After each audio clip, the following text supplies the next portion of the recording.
C'est le Super Boost 2019, regardez, ah, c'est magique.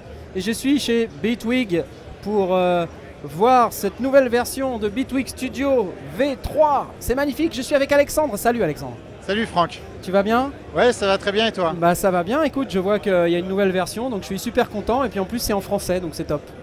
Ouais, bah, ça va être plus facile. Voilà, exactement. Donc du coup, la nouvelle fonctionnalité principale qu'on a ajoutée dans Bitwig, Ouais. c'est le grid. Ouais. Donc on a le polygrid qui est un synthétiseur. Et on a aussi, bon, je vais le mettre juste à côté. Ouais, ouais, ouais. On est dans Device, Grid.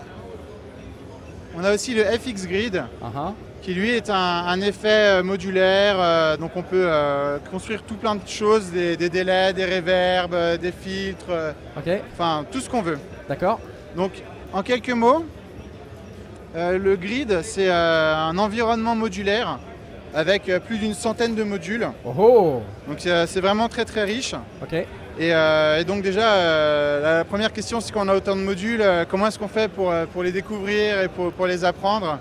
Et je vais commencer par le premier truc qui pour moi est essentiel. C'est que déjà on clique sur un module, on appuie sur F1 et tout de suite on a l'aide du module avec la documentation de chacun des paramètres. Super. Et puis on voit qu'on peut toucher le module en direct ici et on peut jouer des notes et puis entendre le son qui évolue. D'accord. Donc ça c'est l'un des premiers aspects de cet environnement. Un deuxième aspect qui est aussi important à prendre en compte dès le début, c'est que chacun des câbles sont des câbles stéréo. Ok. Donc c'est-à-dire que quand on va faire une modulation, on peut faire des modulations qui vont être stéréo. Ensuite, ici on a un patch qui est vraiment très simple. Donc c'est un oscillateur qui a un triangle. Donc on a quelques fonctions pour déformer le triangle. Okay. Puis on a une fonction ici qui s'appelle le folding qui va changer le son du triangle. Okay. Et donc du coup partons comme ça va ressembler à un saut. On veut rajouter un filtre. Donc on va ici dans la section des filtres. Et puis on peut prendre un SVF. Et là on va l'insérer comme ça là, sur ce point de câblage. Oh, génial. Et automatiquement le SVF s'insère entre les deux. Il est connecté entre la sortie et son entrée, quoi. Ah c'est top ça. Donc en fait c'est hyper pratique. Tu drops tes modules et puis paf ils sont connectés. Voilà. Génial. Alors ensuite, qu'est-ce qu'il y a d'autre à savoir? Là ici on voit qu'on a quand même un certain nombre d'entrées dans le filtre. Ouais. Donc le premier entrée ça va être l'entrée pour le son.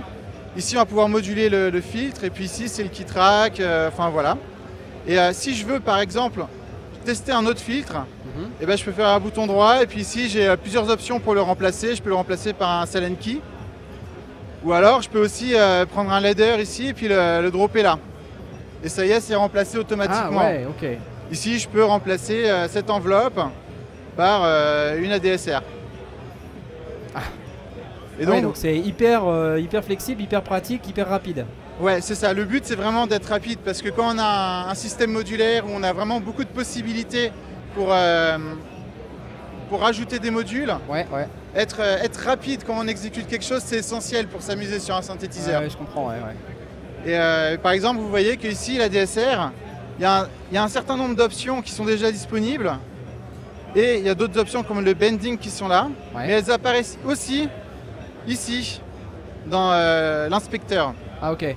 Donc du coup, tu peux voir les détails de la courbe d'attaque, des quais. D'accord, ouais.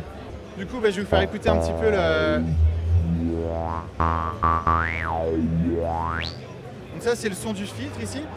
Et si par exemple, on veut rajouter une distorsion derrière le filtre, eh ben, hop, c'est parti, on peut faire ça. Hop, on a notre distorsion. Ouais.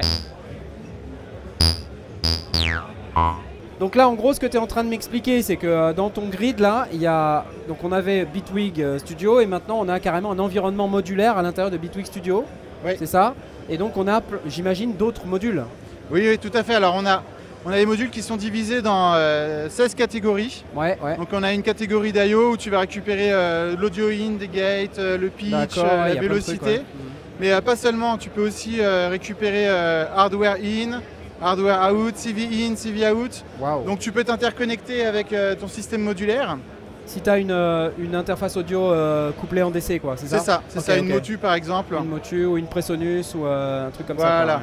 Ensuite, on a une catégorie qui est le display. Alors, c'est vraiment pratique parce que tu peux mettre des titres dans certaines sections quand ton patch devient grand. Okay. Tu as accès à un oscilloscope, par exemple. Là, je peux prendre la sortie de celui-là. Ouais. Celui-là, je peux changer sa couleur. Regarde. Et là, je connecte la sortie. Et là, tu vois que tu as 2 signaux qui apparaissent en direct. Tu peux le redimensionner. Et puis, si jamais je te baisse sans le filtre, tu vois, c'est en direct, c'est hyper stable. Ouais, okay, tu as le spectre, VU-meter. Wow, ouais, c'est hyper complet. Hein. C'est hyper complet. Alors ici, la phase, c'est un petit peu de la magie de la chose parce que c'est tout ce qui va être la manipulation de phase. Ouais, donc la manipulation de phase, ça va être le cœur de la synthèse FM, du DX et du synthétiseur phase 4. Donc tu as plein d'effets, puis tu as plein d'autres, oscillo, random, LFO, enveloppe, filtre. Je pense qu'on va pas tous les faire, sinon on va y passer. C'est très long, mais voilà. il y en a beaucoup, des délais, de la distorsion, des filtres. Et de la logique. Donc c'est vraiment un environnement très très complet qui est proposé là dans Bitwig Studio V3 quoi. Tout à fait. C'est génial. Ok, qu'est-ce qu'on a d'autre à part ce grid là dans le Bitwig, la nouvelle version? De nouveau, alors on a Ableton Link 3 en support. Donc qu'est-ce que ça ajoute? Ce que ça va permettre, c'est d'avoir justement le start-stop qui va être synchronisé. D'accord. Ce qui n'était pas le cas avant. D'accord, c'est le protocole Ableton Link qui est implémenté directement dans la station, quoi. Exactement. Okay. Et dans le clip launcher, on a aussi les clips Legato maintenant. D'accord, ah cool. Voilà. D'accord. Donc ça manquait. Génial. Et puis une chose aussi importante à savoir, c'est que à la fois le Polygrid et le FX Grid ont ce qu'on appelle le voice stacking. Qu'est-ce que c'est que le voice stacking, Alexandre? Le voice stacking, c'est une fonctionnalité qui est un peu comme de l'unisson sur un oscillateur. Sauf que l'unisson d'un oscillateur, ça se limite à un oscillateur. Okay. Alors que le concept du voice stacking, ça veut dire que quand on va lancer une note, et ben on va jouer, mettons, 3 voix pour une seule note. Et pour rendre chacune des voix un petit peu différente des autres, on a plusieurs manières de diffuser en fait les paramètres. Okay. Par exemple, ici, je vais stacker 3 voices quand je vais jouer une note. Et je vais avoir un paramètre ici, le spread. Et je vais pouvoir faire un spread sur le cut-off du filtre et sur la résonance, par exemple. Ah oui, donc en fait, c'est pas que sur les oscillateurs. Exactement. Et je vais aussi pouvoir mettre un peu de spread sur le pitch. Comme ça. Un petit peu plus, peut-être. Ah ouais.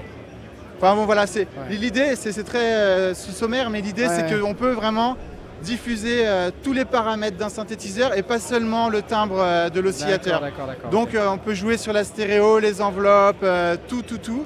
Et ça fonctionne aussi sur les délais. Si j'essaye de résumer avec ma compréhension de cerveau malade, en fait c'est comme un unisson mais sur n'importe quel paramètre, c'est ça? Exactement. D'accord, donc tu fais de l'unisson sur ta cut-off de field, de l'unisson sur tes paramètres d'ADSR, sur ta distorsion, sur ta disto, d'accord, ok. Et c'est pas que sur les synthétiseurs, c'est aussi disponible sur le FX Grid. D'accord. Donc de l'unisson sur ton chorus, sur ton phaser, sur toutes ces choses, il y a énormément à explorer. Ok. Énormément à explorer. D'accord, donc des territoires sonores sans doute extrêmement intéressants. Tout à fait. Et par exemple, je peux vous montrer ici un preset. Donc ça, c'est un reverb qui est fait avec le grid.